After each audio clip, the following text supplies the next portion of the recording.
Unicorns Talk is a weekly podcast where we discuss the ups and downs of the human experience, from personal growth to romantic relationships and everything in between. This show is for life livers, life lovers, and life enhancers. My name is Latrice Sampson Richards, your life enhancement coach, and together we're going to laugh, love, and learn to maneuver all of life's little messes. Let's go.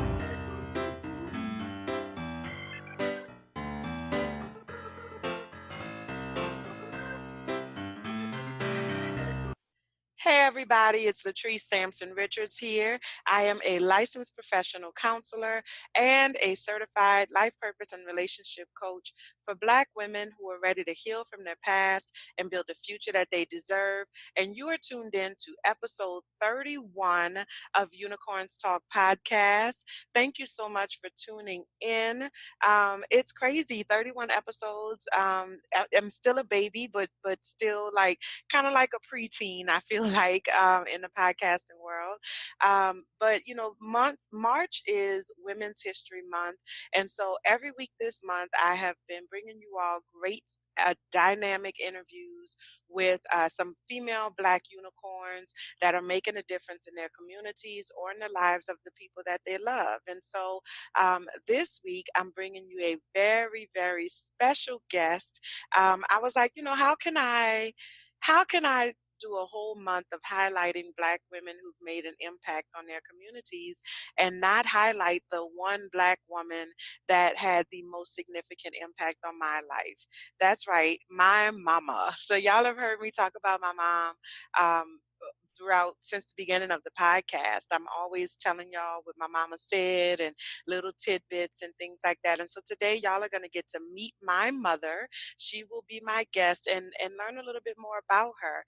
If you listened to Unapologetic podcast, which came out on Monday of this week. If you haven't yet, please make sure you do that.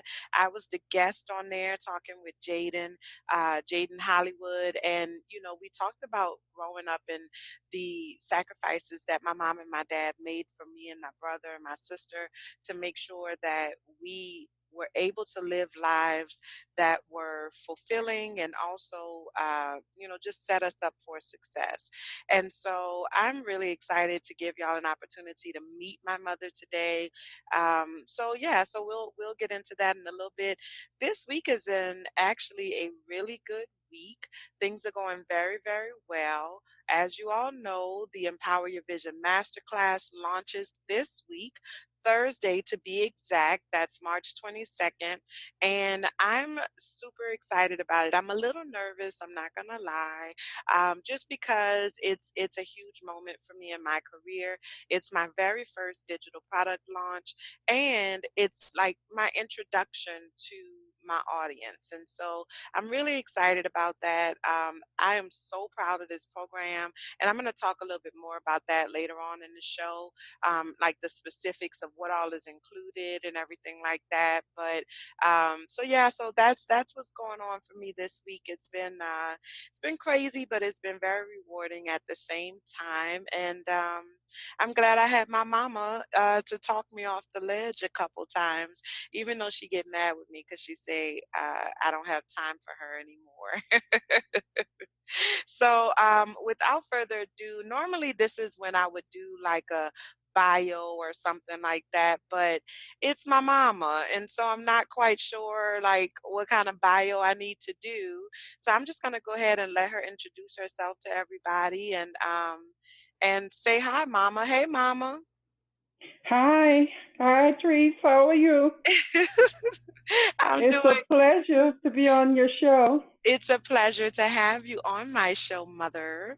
I'm really excited for you to kind of be here. You know, it's so weird because, you know, like I know that you and Daddy, like everybody, y'all know what I do, but I don't think y'all always understand what I do. So I always get excited about opportunities to like kind of bring y'all into my world, you know, because it's very different. Yes, it is. I'm still trying to figure this whole social media thing out, but I'm getting there. Yeah, yeah. You remember the first time that when you learned how to like text message for real? I do. Yes, When yes. was it? When was it? It was fun, but yeah, it was a challenge for me for sure. When, Mama? Do you remember when it was? Oh my goodness, Latrice, it was so long ago.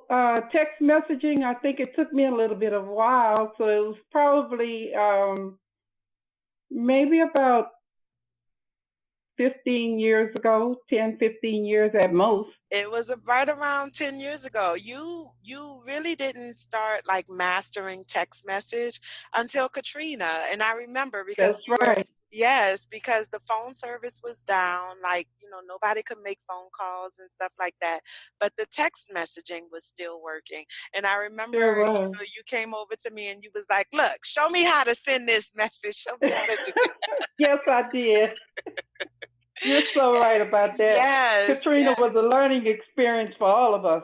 It was in more ways than one. I was just when I did the interview this week with Jaden Hollywood over at I keep wanting to call his show Unicorns Talk at Unapologetic Podcast, and we talked about Katrina and things like that. And I was saying, like Katrina it was both a blessing and a curse, I think, for a lot of people Yes, because for some people it really gave them the fresh start that they had been praying for.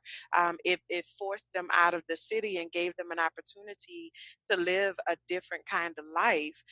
But at the same time, there were a lot of lives lost and people lost just like everything that they had been working for. So, and my mama learned how to text message. yes, that's very true. Okay, so I wanted to give you a chance to like talk to everybody, introduce yourself, and just tell them a little bit about who you are and where you from and all that good stuff. Okay, well, first and foremost, I'm Latrice's mom, and I'm very proud of that. My name is Carolyn Sampson. I was born and reared in the New Orleans area. I was educated in public school system, and I got my degree a little bit later in business and management information systems. Um, of course, she's already told you I have three children, and I reared them mostly in the Catholic school system because I felt their education was very important to me, as well as their religious life, and that they had a strong foundation to be able to move on and become good citizens, which is really what we want our kids to be. Um, there's not a whole lot to tell. I really tried my best. I believe that the most important thing that I tried to instill in my children was one, that they are good citizens, and then two, that we lead by example. So I never did anything that I didn't want my children to do. And I was very adamant about that. Um, I was very adamant about them not always looking and being selfish and having everything all about them. I wanted them to always be of service. And I feel like I've been blessed, both me and my husband, in that all three of my children are children who are of service, regardless to what their area of work is. They are all children who give freely of their time, their money, and their services. And Absolutely. there's not a whole lot. Just a normal mom doing normal things. Well, you are not a normal mother at all. You are, and I think I can say that because not just because you're my mother, but now that I've had an opportunity to work with mothers from all walks of life, like I understand that not all mothers are created equally. You know what I'm saying? And so I think it over the years has definitely given me a deeper appreciation for the type of mother that you are, and so you're not like most moms at all. Talk to me a little bit about, or talk to my audience because I already know the answers to these questions, but talk to my audience a little bit about like your childhood and growing up in New Orleans. What were your experiences like? Okay, well, Of course, coming up in the 50s and 60s, it was very rough. Okay, for one thing, you had segregation. We were very poor. Our parents were working people. My mother, she worked in a sewing, not a sewing factory, but a bag factory, making burlap bags. And my dad worked in a sewing factory as a presser. Okay, and so there wasn't a whole lot of money going around. But my mom was the only child, and my grandmother was the only child, but we had a lot of help. I think she was trying to make up for the fact that she didn't have any brothers and sisters because there were 11 of us. What was that like? What was it like growing up in a house with like 11 people? Growing up in a house with 11 children and being somewhere there in the middle, you got lost in the shuffle a lot, you know, because when you have, your parents, everybody needs, right? And so you're dealing with the older ones, you're dealing with the babies, and the kids that's in the middle. They kind of get lost in the shuffle sometimes. Yeah. But I was fortunate enough in that I had great grandparents, and so I spent an awful lot of my time with my grandmother. And so it was really there. I had a great mom because she did the best she could with the time that she had. But I was really blessed in having a grandmother who actually gave me that extra encouragement that I needed. Okay. And so she taught me a lot. I get all of my spirituality from her. I get all of my work ethics from her. All of those life little lessons that I tried to pass on to you guys. Um, Many of them I got from her. I know you do. And, that's one of the things I always wish that I could have met Ramon Denithia, because you talk so much about her. Like, I feel like I know her because you talked Yes. about her like my entire life, and you even named your child after her. Tell us about that story. Like, how did you come to give Denithia her name? Well, first of all, my grandmother simply hated that name, Denithia. But I think what happened is that that name is a little bit ahead of her time. Mm, And so she never used it. And I just thought it was a beautiful name. And so she would always use her middle name, which was Margaret. And so when I was expecting my first child, I always told her from a little girl that my first daughter, her name was going to be Denithia. And she would, don't name that child Denithia, that's not a good name. And I said, yes, my first child is going to be Denithia.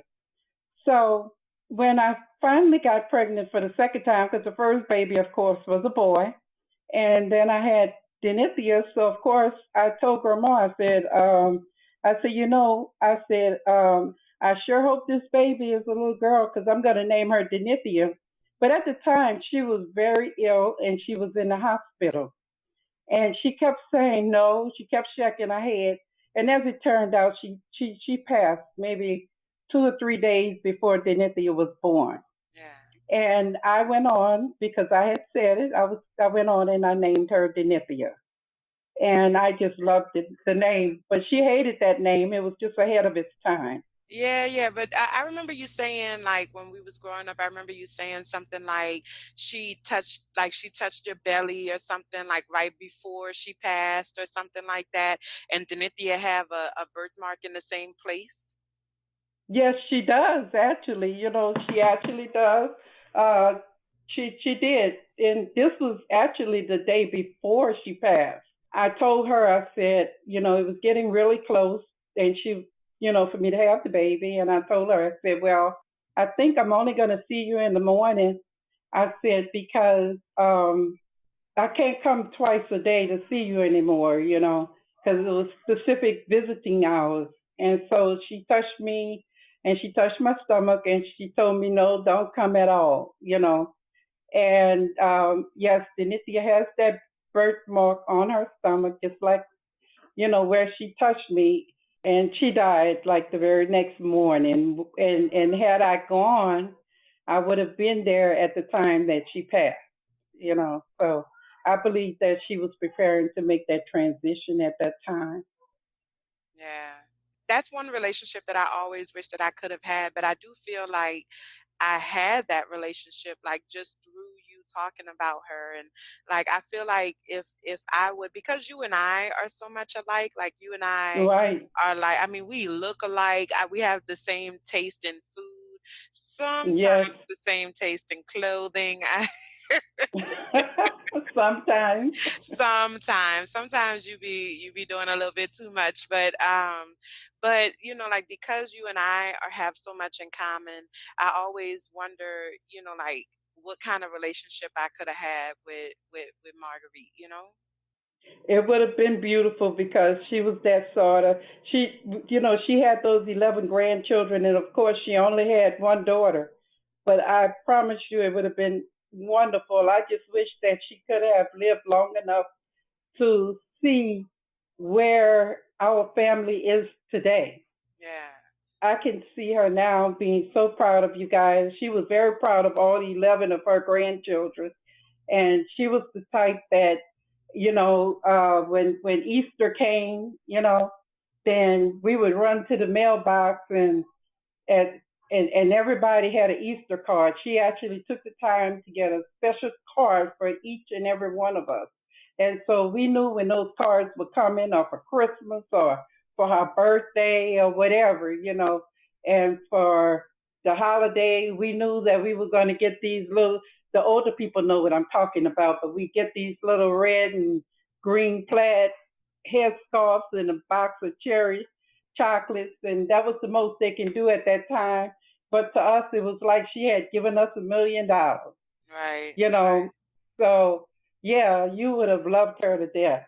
I'm sure. I'm sure. One of the things I love about our family is, like, we use a lot of namesakes, like, some of the big names in our family is things like Ernest, Henry is a big name in our family, and Marguerite. And so I know that your oldest sister name was Marguerite. Also, was that after Grandma Dorothea as well? Yes, she was named after, yes, after my grandmother as well. And my brother Eugene was named after my grandfather. Oh, I didn't know His that. name was Eugene as well. Yes. So yes, we have a lot of the family. Um, we loved our family. We were taught to have much regard and very much respect for our elders. That was a big deal in our family. Today I think one of the problems, we allowed the young people, some of them, they allowed their children to say, treat elders any kind of way. But these people they are our strength. They are our wisdom. Okay, and so we need to hold them in the highest regard. And sometimes that's not always done. That's not taught. You have to teach children to respect their elders. Yeah, that's so true. That's very, very Because true. you know that one day you're going to get there if you're blessed. So like I said, you lead by example. Well, you absolutely lead by example, because watching, as your mother, my grandmother, Grandma Dorothy, was going through Alzheimer's and things like that, and, like, transitioning through the end of life phase.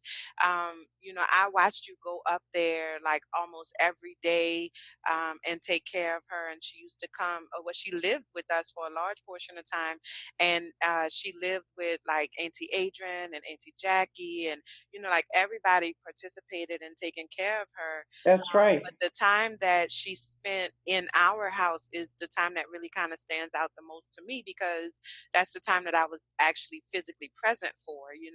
And so I That's just right. remember, like, watching you take care of her, and like, I'll never forget the day, one day in particular that just stands just stands out to me, that I feel like I will never forget this day, because Grandma Dorothy, she was feisty, you know what I'm saying? Like she was She was Grandma Dorothy very was, feisty. yeah, like she wasn't like Tyler Perry Medea feisty, but she was feisty. Like she'll snap back at you in a second.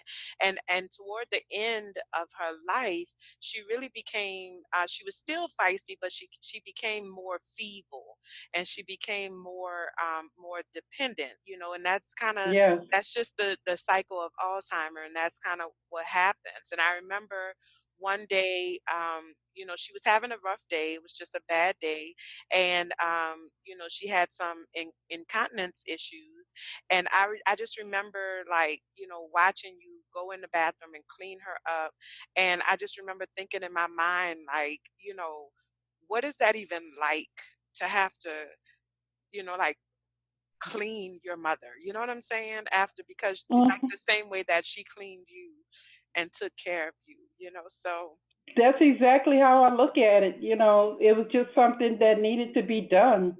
I never thought of it as a burden or anything like that because, you know, as you know, it wasn't that my daddy was absent in my life. My daddy had a very, very, uh, he was very visible in our family and he was very hands on with us, even though our parents were divorced. But he wasn't in the house, right, you know. right, And so I saw my mama, you know, she worked really hard and we lived in a housing area, but she made sure that, you know, we didn't have a lot, but she made sure that we had a nice, clean, comfortable place to live. And we may not have had a lot of toys, but she made sure that everybody had something. She made sure that our holiday, we had a really good meal for Christmas and, you know, our little aluminum Christmas tree with the little roller.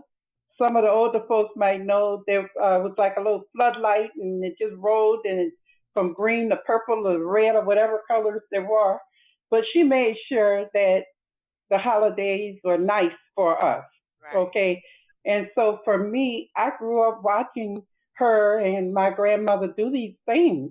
And so for me, it's just natural that I would do it, you Yeah, know, that when it came my time, because she took care of my grandmother as well. And so when it was my turn to take care of her, that was just a natural thing for me to do.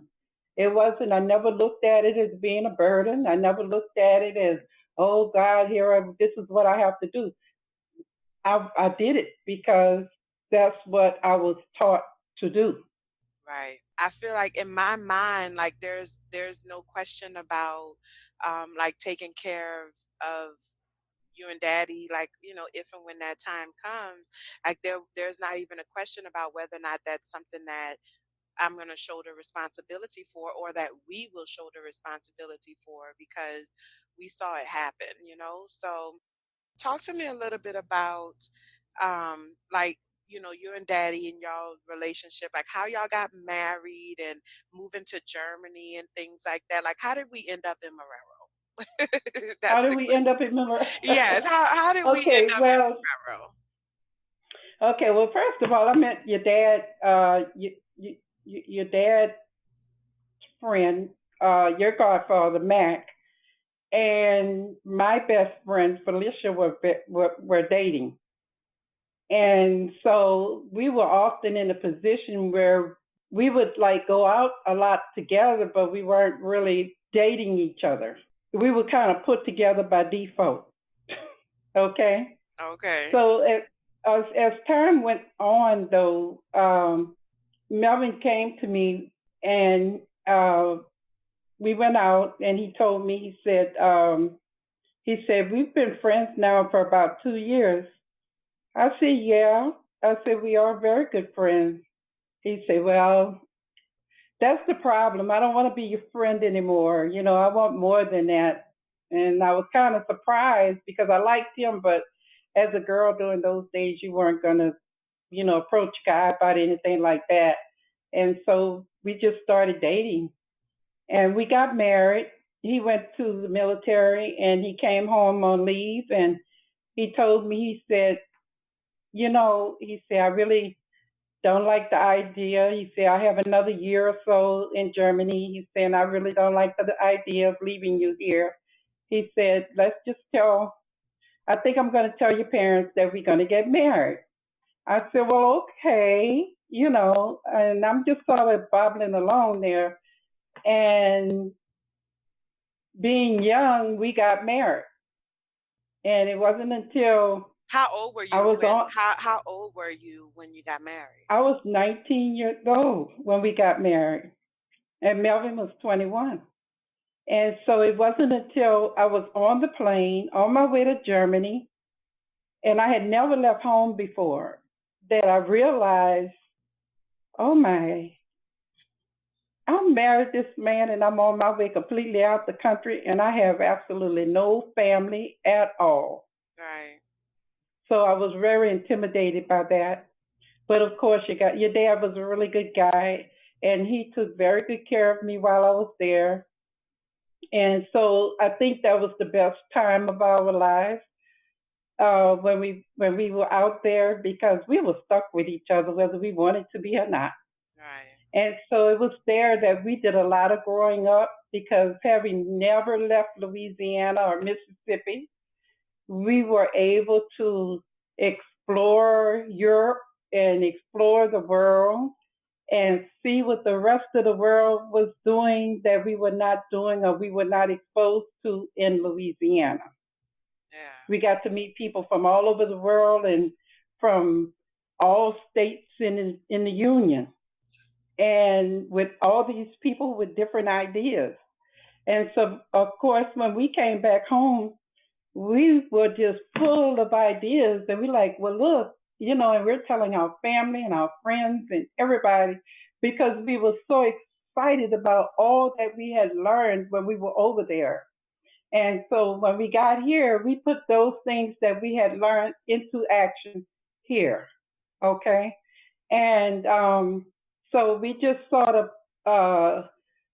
we knew that we wanted to buy a home. So he was able to get on at the post office. I got on with the federal government, and we started saving our money and building our lives together. And so we went, the real estate agent, when we were ready to purchase a home, we went and we looked at some houses in Marrero.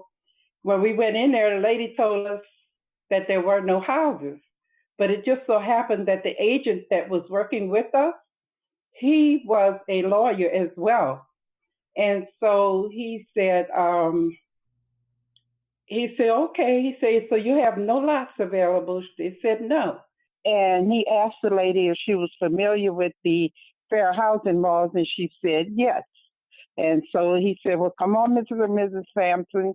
So we walked to the car. By the time we got to the car, she said, oh, you know what? We do have some available. And as it turned out, we ended up getting the house. We were only one of two blacks on the house.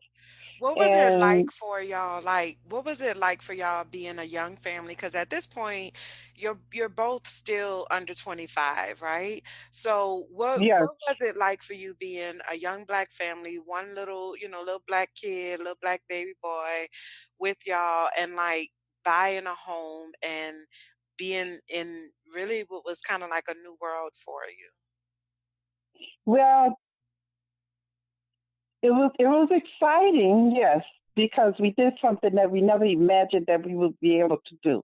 That was number one. It was very, very exciting.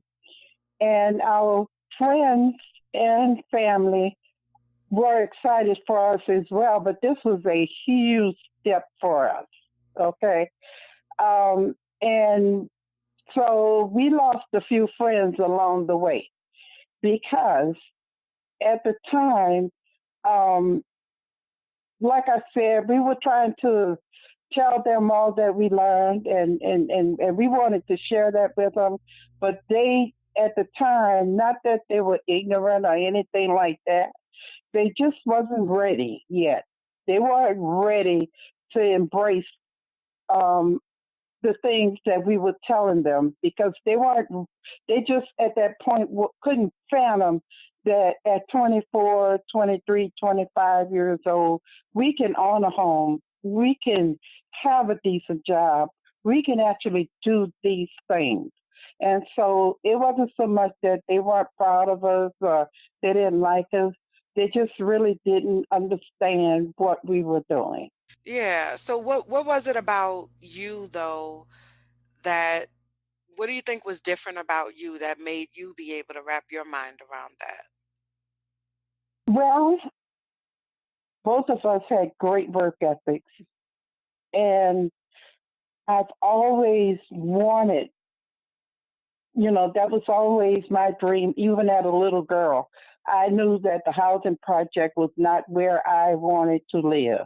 I knew that even as a little girl, that I did not I wanted a good job other than a job working in a factory or other than a job working in, you know, white people's houses.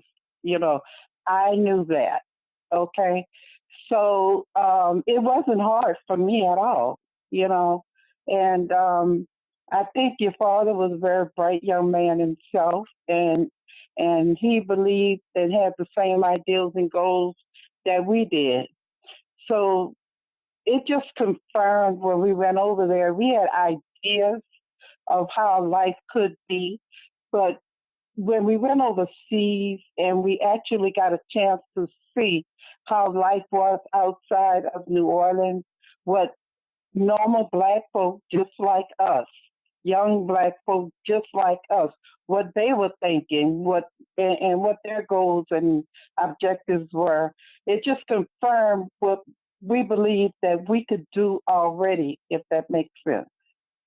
It does. It makes perfect sense. It's the same feeling that I had, like, getting an opportunity to see the world and go to other countries and live in Japan and live in Cuba. Like, that has really been an eye-opening experience for me as well. And just seeing, like you said, like just seeing other young black people just all over the world, just living, like not necessarily doing anything extraordinary, but just living their lives and just kind of existing in that space and excelling in their own way.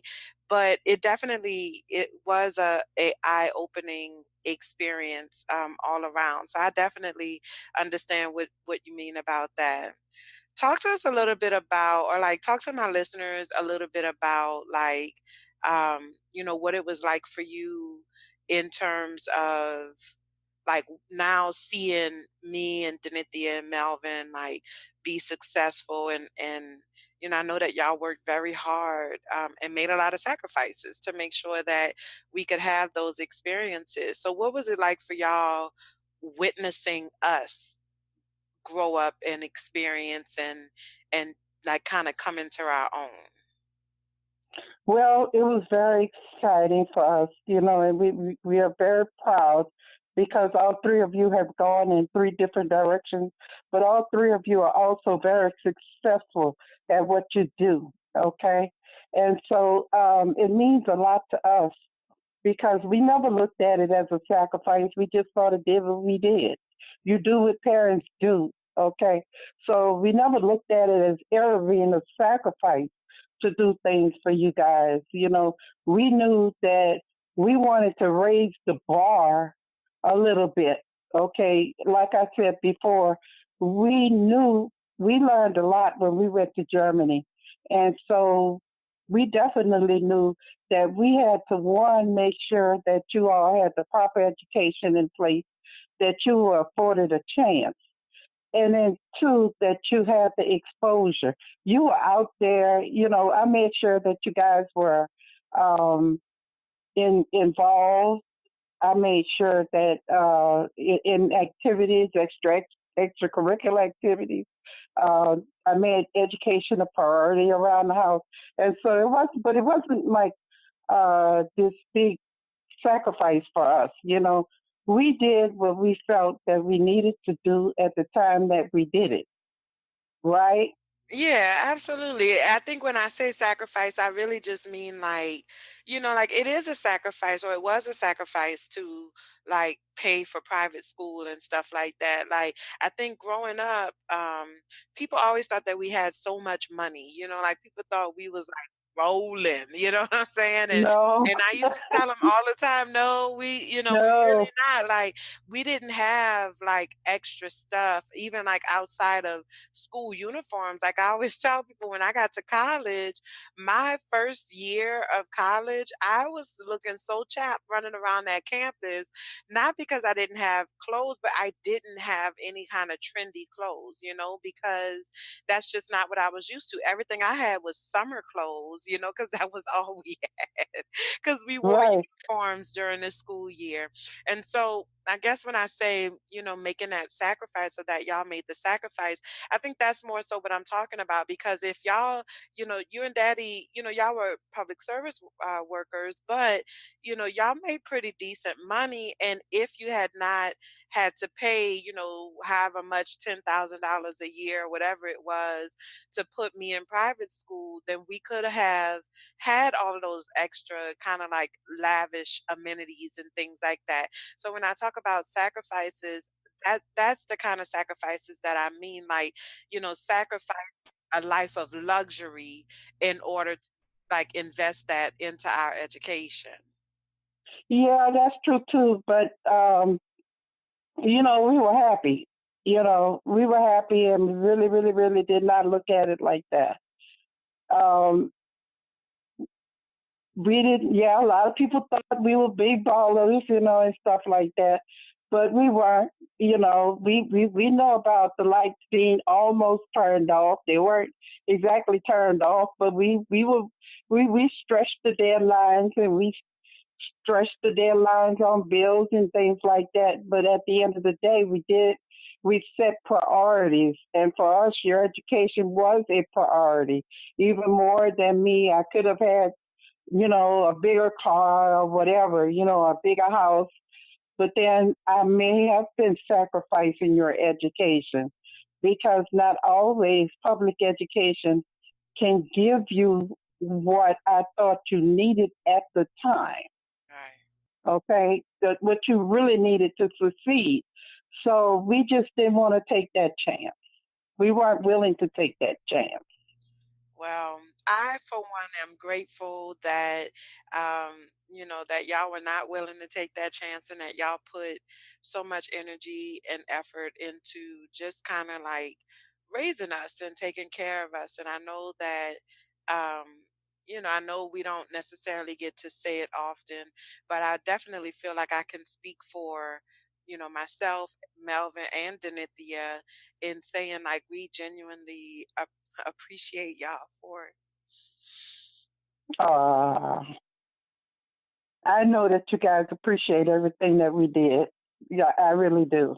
I know that it wasn't necessarily easy, and so I think I can speak for all three of us in saying that, we love y'all and we really do appreciate just all of the effort and the forethought that went into, just from even before any of us were even born, just having the foresight of the life that you wanted to create. Like, our lives started before our lives started, you know what I'm saying? And Exactly. that's because you and daddy like really just put in that time and put in that effort. And so I'm very honored to be your daughter. Oh, believe me, it, I am so proud of you guys, and I think I speak for your dad as well. Nobody likes to get into a conversation with your dad. I think him more than me because nobody likes to get into a conversation with your dad about his kids because he just goes, your daddy, and he goes on and on and on and on and on. And so, our joy is watching you guys succeed, each one as individuals, because that was the other thing that we tried to do. Okay, we tried to help you to be successful in whatever it was that you wanted to do. It wasn't about going to college. It wasn't about, doing all these great things, but it was just being happy at what you were choosing to do, which is all that we can ask for. And I think that at this point, in our lives, each of us is there, and so thank you for just, being mama, and just being who you are and like teaching us that it's okay to be who we are. And so, it's like I said in the beginning, it's Women's History Month, and I just could not let this month go by without just Thank highlighting you. the number one woman in my life. So I love you, mama. I love you too, and thank you so much for saying that. All right, so I hope that you enjoyed my interview with my mama. Thank y'all so much for listening. If you have not fallen in love with my mother yet, I don't know what the hell is wrong with you. My mother is awesome and amazing, and I really am proud to be her daughter. And I know that my sister feels the same way, and my brother as well. We were blessed to have parents that really put us before themselves more often than not. And they're not perfect, not by a long shot, but nobody in this world is. And so I did get a little choked up, y'all heard, just in expressing my gratitude because, it really is a blessing. I think at this point in my career, I've worked with enough people who don't have that or who didn't have that. And so I do not take for granted that, how important it is to have parents that love you and care about you and all of that good stuff. So that's my mama, y'all. Send her a little shout out if you listen. Make sure you hit her up on Instagram. Well, she's not on Instagram, but let me know, you know what I'm saying? Tell her hey or whatever, and I'll make sure she gets to see it. All right. Coming up next is High Five.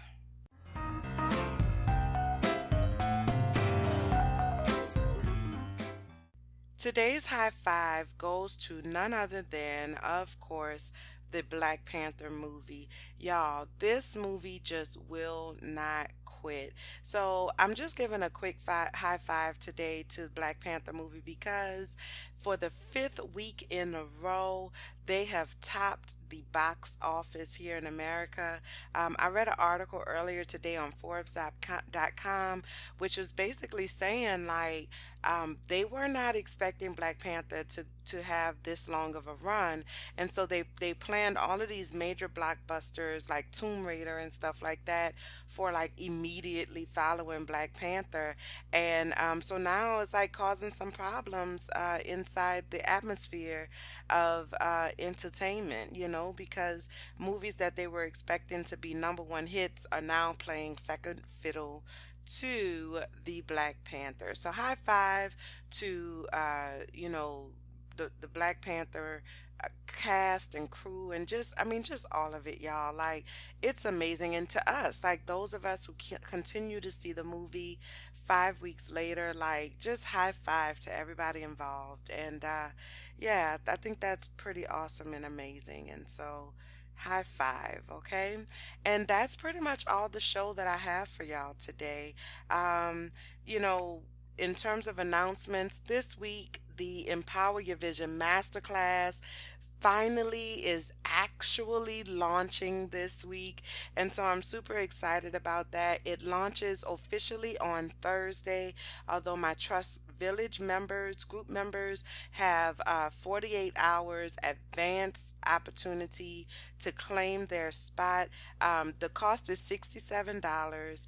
There's only 30 spots available. It's 5 modules, 15 worksheets. It's an outline for each module, and you get your own personal client portal. I am so proud of this program. Like, I don't even have adequate words to express how much this means to me, and how much I stand behind this body of work. this program is, I think, equipped to change lives. And so I'm just blessed to be able to bring this to the people, to offer this as an option to help people to heal from their past so that they can build the future that they deserve.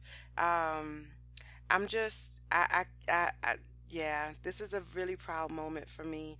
So claim your spot. In order to claim your spot for the Empower Your Vision Masterclass, like I said, there's only 30 spots available, y'all. And when they're gone, they're gone.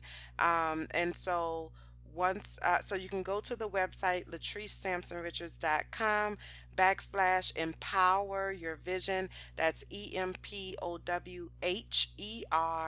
Your Vision.com, or you can just go to latricesampsonrichards.com starting on Thursday. Okay, if you go right now, today is Wednesday, so if you go right now, then it's still going to say sign up for the waiting list. That is not registering for the program. Tomorrow will be the official registration link. You'll enter your name and your email address, and then an invoice will come to your email, and you pay your invoice, and then you officially have your spot. So Thursday, uh, March 22nd, is when it officially opens up to the world. And I'm just overjoyed. I'm overjoyed. Okay. I also wanted to announce the winner of our book set giveaway. If you remember, week before last, we did an interview with Mama Faya, Ayana Molina, who is a wonderful, amazing human being. And she wrote two books, Runaway Girl and Keeping It High, Thoughts in a New Light. And so she gave us a signed set of her books, and we did a giveaway for that. And our winner is. That's my drum roll, y'all. Our winner is Kadisha Robinson. So, Kadisha, congratulations. Thank you so much for participating. I will be emailing you with the details so that you can claim your gift. Okay, your book set. Thank you so much to everyone who participated. We have definitely, it was our first giveaway, but we have more stuff to come. And so just keep listening. Please make sure that if you like what you hear, go on Apple Podcasts, anywhere that you listen to podcasts. Make sure that that you rate us, subscribe, and leave us a comment. Let the people know that you enjoyed what we got going on over here. I would greatly appreciate it. Follow us on Instagram, Facebook, and Twitter at Unicorns Talk Pod. If you haven't had a chance, go check out Unapologetic Pod with Jaden Hollywood. The interview that we did was awesome and amazing. We've been getting lots of great feedback as a result of that. And so thank you so much to everybody who's already tuned in. If you haven't yet, go ahead and check that out. What else I have going on? That's it for now, I think. That's it for now. All right. I love y'all and I appreciate y'all. And until next time, be well. Bye, y'all.